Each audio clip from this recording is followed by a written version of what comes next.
Andrew Prokos today, and we're at your exhibition. And Andrew's going to tell us about your fabulous artwork here. So why don't you just lead us in, tell us a little bit about who you are and what you're exhibiting. So my name is Andrew Prokos, and I'm an architectural and fine art photographer from New York City. And my exhibition here is called Neale Abstraction, and I'll welcome you to come take a look. Perfect. Before we go in, Andrew, can you start by telling me about this beautiful image on the outside here? So this is the first thing people are seeing when they come to see your exhibition. This is the first one. This is the public-facing one. This exhibition is actually split into two series. So one series is called Inverted, and it was shot entirely in the United Arab Emirates, in Dubai, in Sharjah, in Abu Dhabi, and in Al Ain.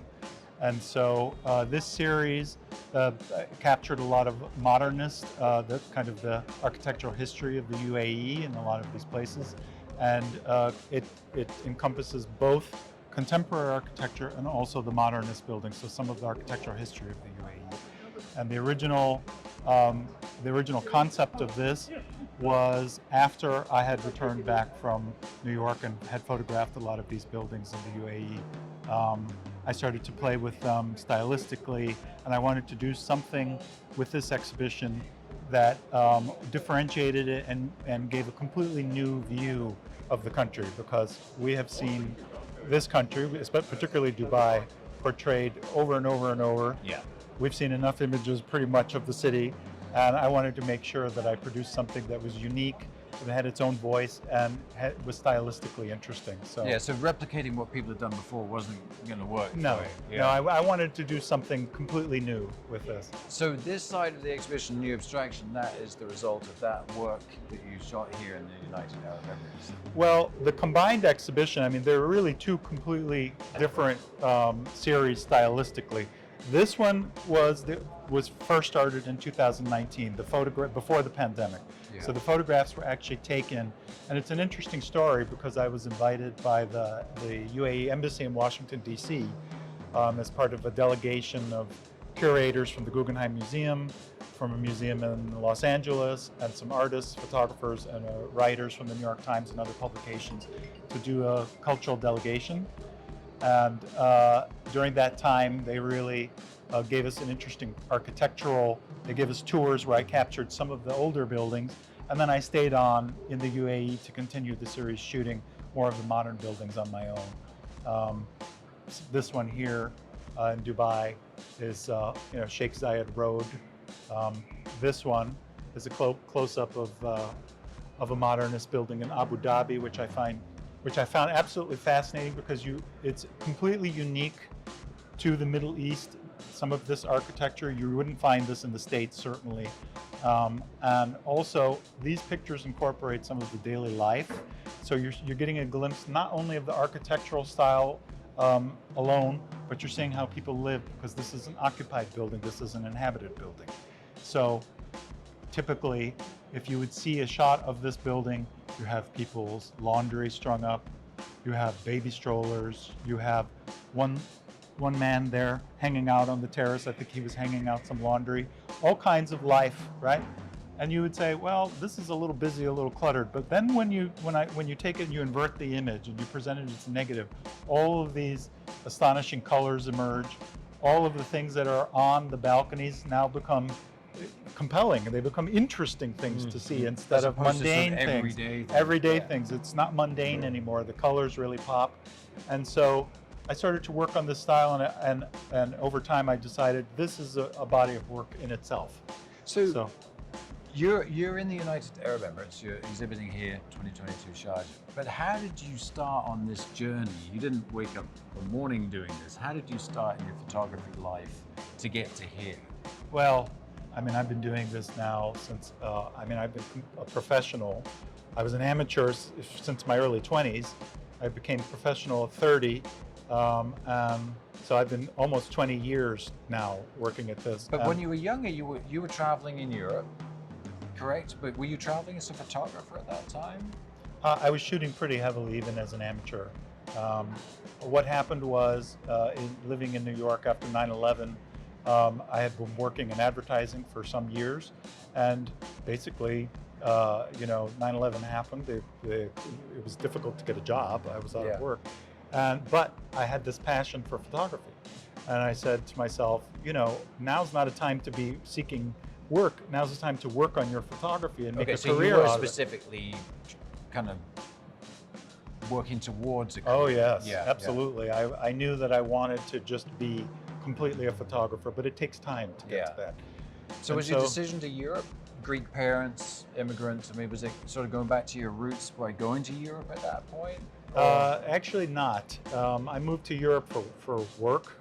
So I was actually doing some modeling and television commercials. That's a whole other sideline. It was really just a pretext to continue shooting cool things. Yeah, but you had to that's have what some paid the sort of pay the bills. yeah. Because I did television commercials. So there are a lot of television commercials in Italy and Greece, from the mid 90s, I guess, that, it's me kicking a soccer ball, or it's me eating chocolates, or it's me carrying a bride, or whatever. So you would just do anything to get some money so you could keep photographing? I had an agency, and the agency would say, this is what you're doing today, and then I would just bring my camera and travel all over, so Turkey, they were paying Istanbul. you to go to these great places to bring photography. Yeah.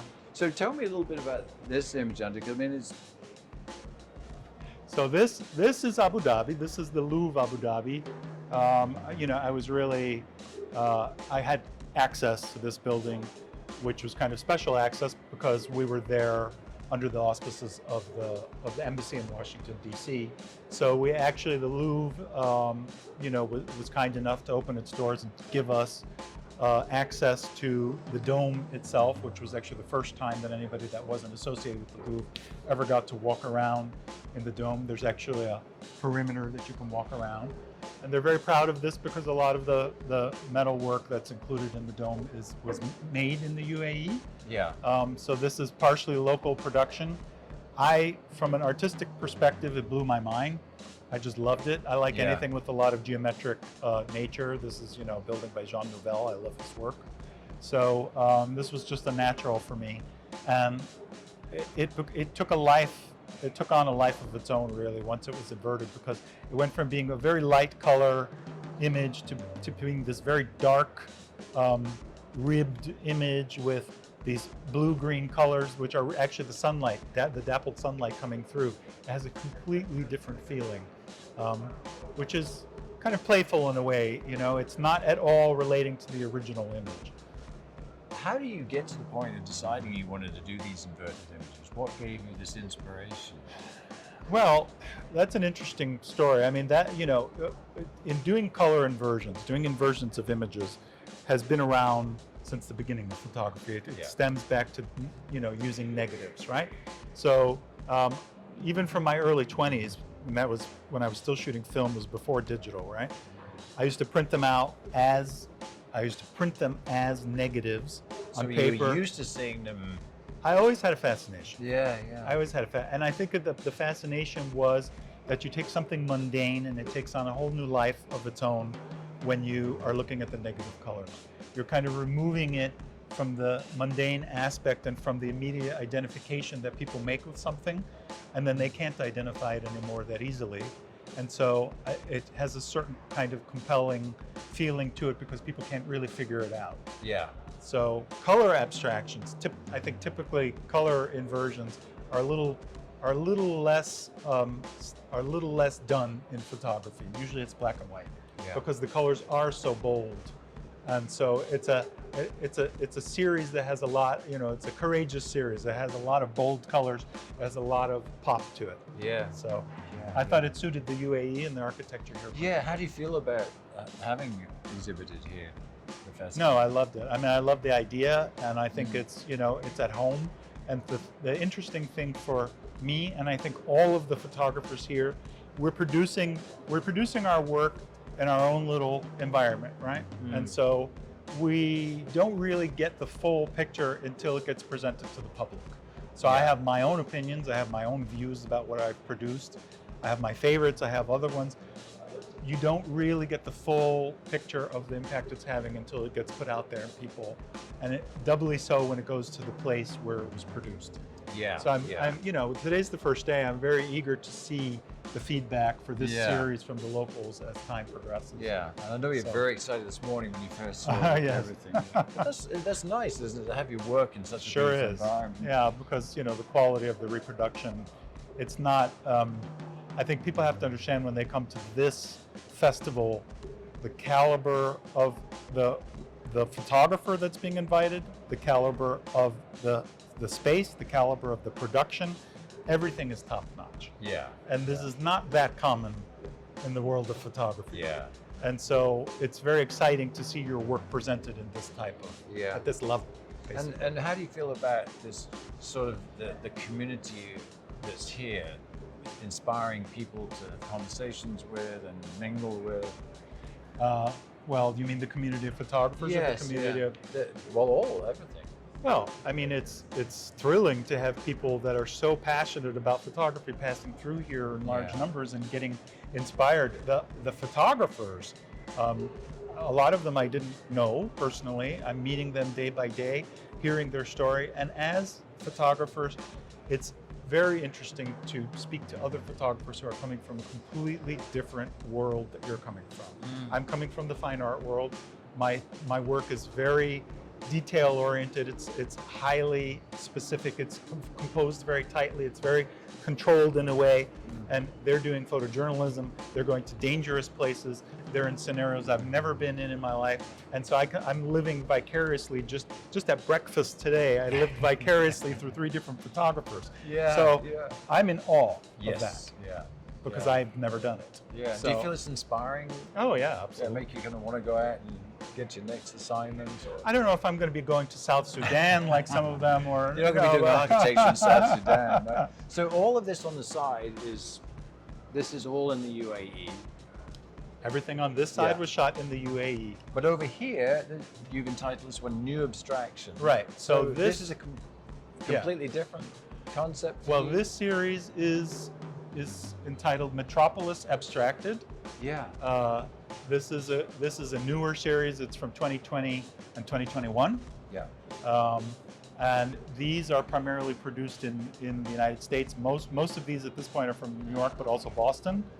And this focuses completely on contemporary architecture. So the latest architecture, and it's taking it from a different perspective in terms of it's not inverting the image, but it's abstracting close-ups of architectural details. So I'm taking the image, I'm hunting for images in the city, I'm looking for things that I think might work, taking very precise close-up images and then mirroring them in different ways. And the mirroring process, it's a very process-oriented series. The mirroring process reveals a certain geometry and a certain, what happens is it has an inherent symbolism that it kind of reveals. I like this series, and I can't say that I could take credit for every aspect of it, in that this series has the element of surprise, because you don't know until the end what it's going to reveal, what it's going to look like, and you don't know what people are going to interpret the image as. Yeah. So the final aspect of this is every person will see the image and they'll interpret it in a different way. Some people are seeing faces, some people are seeing, like this one, samurai helmets. Yes. Some people, get a spiritual vibe from this one. This one I personally see as being very New York, even though it's contemporary architecture. It harkens back to Art Deco very strongly, because this motif was very common in Art Deco in New York. They're dynamic, and they kind of radiate a certain energy, which is very, very interesting. So, do you like that people wouldn't be able to identify where it came from? Yes. Yeah. I do. Has anyone come up and go, I know where that was? No. No. Not even in inverted, which I think to me is probably more easily identifiable. Yeah. Sheikh Zayed Road, people realize that it's Sheikh Zayed Road, but with this series, Metropolis Abstracted, they have no idea what they're looking at. Right. A lot of people have been saying, and it's interesting, that they think that they look like paintings, that it's very Yes. painterly, Yeah. and it's not necessarily even identifiable as being an architectural-based series. And my response to that is the architecture is not really the focus of this series. It's just the building block. So it's just the first input into the series before you get the final product. This one is in New York City in Hudson Yards. People would never imagine what this This is actually an inflated balloon-like structure that exists in Hudson Yards, that they have concerts and things like that, and they open and close it in different seasons. And so you can see here that it's got these puffy, you know, right, rounded corners with lines. It's actually because it's an inflated structure. So I took a kind of a skewed picture of it, and this is what emerged in the end. This one has more of a dancing, dynamic kind of feeling. This one is Boston. This is architecture from Frank Gehry, actually in Boston at MIT. And this is just playing with reflecting the windows in his building. One thing I should point out, people think that this is montage, and it's not montage. All of these photos originate in one image. They are all based on one image. This one is one image that's reflected on itself, so it could be reflected you know, vertically, it could be reflected horizontally and numerous times, but there are not separate images being used. Only one image per photo. Only one, yeah. So this one is also Hudson Yards. This is New York. I'm very partial to this one. This one is maybe one of the quieter images in the series, but I like it because I said before, it reminds me of classic Art Deco. It has nothing in reality to do with Deco. It doesn't come from that time period, but this shape, it's what it reminds you this of. shape reminds me completely of New York, and I have a good association with that. So you were saying, so you're an amateur photographer in Europe, and you had the desire to go pro, so you're funding this. So what was your passage from being an amateur to being a pro? I returned back to the States. I worked still for more years, right? I worked in advertising, and by the time, as I mentioned, that 9/11 happened, and then the economy slowed down, I had the opportunity. I said, I'm going to make this happen in the next year. I'm going to just do photography, put up the website. I looked at my archive as a whole. This is probably an interesting story for amateurs.